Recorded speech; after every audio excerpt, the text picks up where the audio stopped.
সম্মিলিত প্রচেষ্টায় সুন্দর বাংলাদেশ গড়ে তোলার প্রত্যয় ব্যক্ত করেছেন প্রধানমন্ত্রী তারেক রহমান। তিনি বলেন, জুলাই গণঅভ্যুত্থান ও বিভিন্ন সময় দেশের মানুষের আত্মত্যাগের মূল লক্ষ্য ছিল একটি উন্নত বাংলাদেশ গড়ে তোলা। দুপুরে প্রধানমন্ত্রী কার্যালয়ে 2024-এর গণঅভ্যুত্থানে শহীদ ও গুরুতর আহত 10 ব্যক্তি পরিবারের সদস্যদের চাকরি নিয়োগপত্র প্রদান অনুষ্ঠানে তিনি কথা বলেন।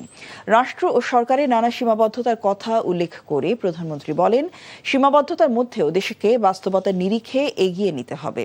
জুলাই আন্দোলনে শহীদ ও আহত ব্যক্তিদের আত্মত্যাগের যথাযথ মূল্যায়নের চেষ্টা অব্যাহত থাকার কথা জানান সরকার প্রধান।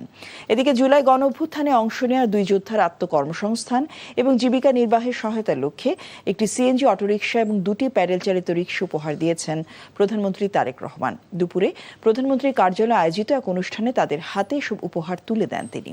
এ সময় প্রধানমন্ত্রী প্রত্যেকের সঙ্গে আন্তরিকভাবে কথা বলেন এবং তাদের শারীরিক অবস্থা, পরিবার ও জীবিকা সম্পর্কে খোঁজ খবর নেন।